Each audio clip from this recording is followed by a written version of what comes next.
हम जो दुनिया देखते हैं वो कहानी का आधा हिस्सा है। हमारी इंद्रियों से परे एक अनदेखी दुनिया है, फुसफुसाहट और परछाइयों की जगह, जहां आत्माएं भटकती हैं और पुरानी कहानियां मरने से इनकार करती हैं। ये अलौकिक दुनिया है, एक ऐसी दुनिया जिससे हम डरते हैं फिर भी उसका विरोध नहीं कर पाते। ये ताकतें हमें घेरे रहती हैं, हवा में अनदेखी ऊर्जा, वो परछाइयों से देखती हैं, उनकी मौजूदगी ठंडी हवा और चरमराती फर्श में महसूस होती है। वो हमें याद दिलाती हैं कि कुछ रहस्य अनसुलझे ही अच्छे हैं। सीतापुर के बाहरी इलाके में एक टूटी फूटी हवेली खड़ी थी, कभी भव्य अब वीरान। ये भूली बिसरी शान का प्रतीक थी। इसकी कभी चमकदार दीवारें अब समय के साथ धब्बेदार हो गई थीं। नक्काशीदार खिड़कियां अब पक्षियों के घोंसलों और लताओं का घर। लोहे के दरवाजे खुले हुए थे, हवा में कराहते हुए जैसे कोई दर्द भरी चीख। स्थानीय लोग हवेली के परेशान अतीत की कहानियां फुसफुसाते थे, अचानक मौत और अस्पष्ट घटनाओं की कहानियां। उन्होंने कहा कि हवेली शापित थी, इसकी दीवारों के भीतर मरने वालों के भूतों से। एक जवान विधवा उर्मिला अपने बेटे रोहन के साथ हवेली पहुंची। मजबूरी में उसने उस वीरान हवेली में शरण ली।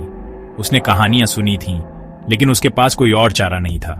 डूबते सूरज ने लंबी भयानक परछाइयां डाली जब वे हवेली के वीरान आंगन में दाखिल हुए।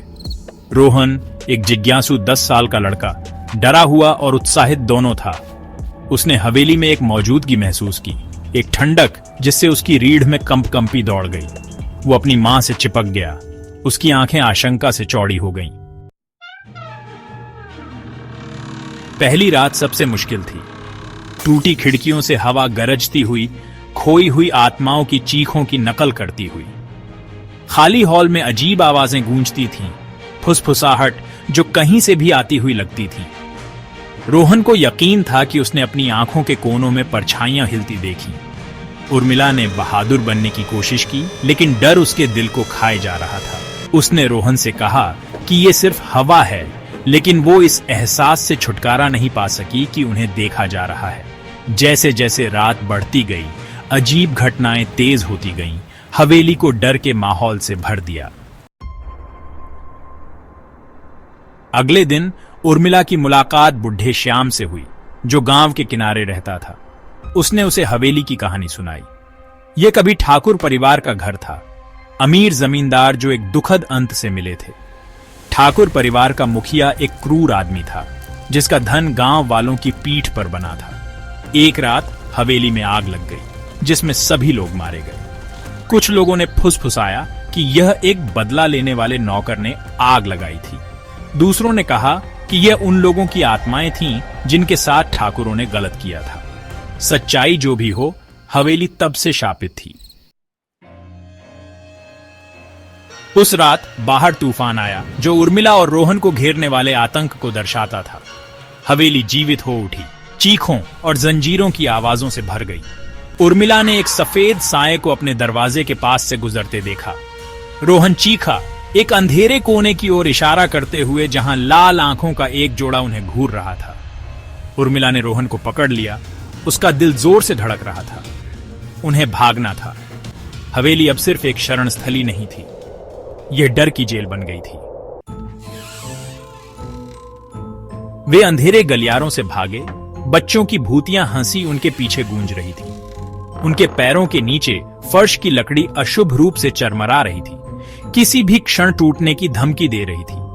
अंत में वे सामने के दरवाजे पर पहुंचे, लेकिन यह खुला नहीं। एक हताश प्रार्थना के साथ उर्मिला ने एक साइड के दरवाजे को लात मारकर खोला। वे तूफान में बाहर निकल गए।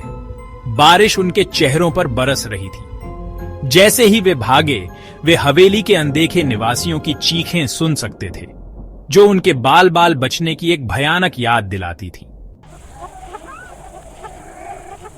उर्मिला और रोहन को गांव में आश्रय मिला, हमेशा के लिए अलौकिक के साथ उनकी मुठभेड़ से चिह्नित।